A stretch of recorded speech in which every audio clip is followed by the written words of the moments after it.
technology, like in any other industry, and particularly in the healthcare industry, plays a scaling effect. Technology is not there to replace humans. Technology is only there to assist healthcare professionals and doctors, nurses, and hospital administration. So we have to sit together, engineers, technology experts, along with hospital administrators, along with doctors, along with nursing, on how we can come up with joint processes and reimagine these processes and protocols in order to look at how we can use technology to actually deliver quality care to our population, and within the constraints that we have, how can we do the best that we can. Particularly focusing on the problem that we're focusing today. If you look at it, India has 20 lakh hospital beds divided across private and public sector, almost in a 50-50 ratio. Across the country, only 5% of these beds are ICU beds. Close to 125,000, 1,25,000 beds are ICU beds. We have the best possible care in these ICU beds. We have almost 1:1, worst case scenario 1:2 nurse to patient ratio. We have continuous monitoring available on these beds because these patients are critical and they need help.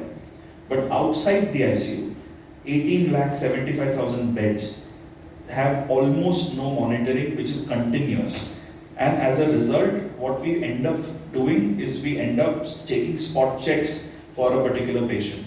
So the nursing staff takes the burden of going next to the patient, let's say 4 times a day, 6 times a day, or 8 times a day, and takes these spot checks of vital signs from a particular patient. We also don't have a few authors that are there on the study with us right now here.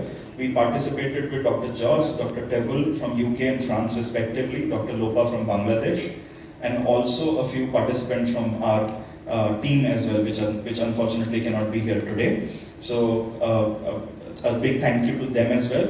I would request Dr. Ambuj and Dr. Himanshu and Dr. Mishra with me to unveil the study.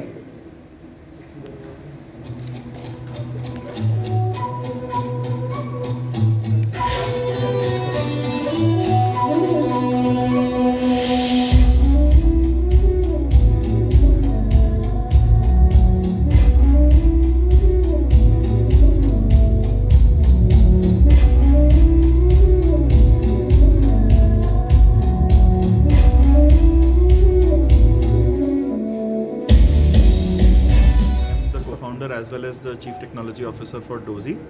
Dozee is a contactless, continuous remote health monitoring solution that has sensors that go under the mattress. They don't even touch the patient and can get heart rate, respiratory rate, and non-contact blood pressure with very high compliance when the patient is on the bed.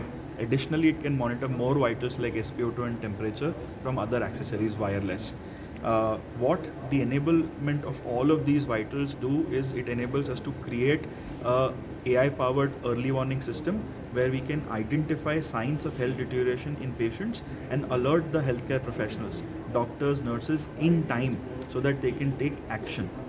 At King George Medical University in Lucknow, almost 1.5 years back, we started this clinical study where under an observational study, we did not change any clinical protocol of the hospital, but we collected data on 706 patients, close to for 85,000 hours of data.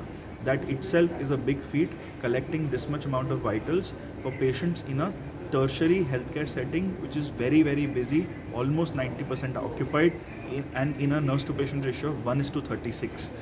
In that, collecting these vitals in itself shows how, with very great compliance, Dozee can collect these vitals for almost 20 hours a day per patient without even bothering them. On top of this, we also showed that we can capture 94% of patients that required critical care, that required emergency critical care in these wards, in the internal medicine wards, up to 16 hours in advance. And while doing all of that, we have the potential to save 10% nursing time. The time that is spent in manual documentation, spot check, vital collects, and actually communicating them as well. Because all of this is collected on a minute by minute, digitally stored, and is available for healthcare professionals to look at in real time live, but also to look at later as well while they are reviewing their protocols or where they're looking at the trend of the vitals of a particular patient. So this greatly helps them in delivering better care to patients in the wards outside the ICU. It also helps in reducing costs as well, by obviously saving time, but also reducing costs, because these patients, less patients will end up in an ICU in emergency. So saving ICU costs, which is the most important critical resource of the country. Also, the patients that have been identified in time will actually spend lesser time in ICU and will require lesser critical care to actually recover and go back home. Okay, sir. Thank you.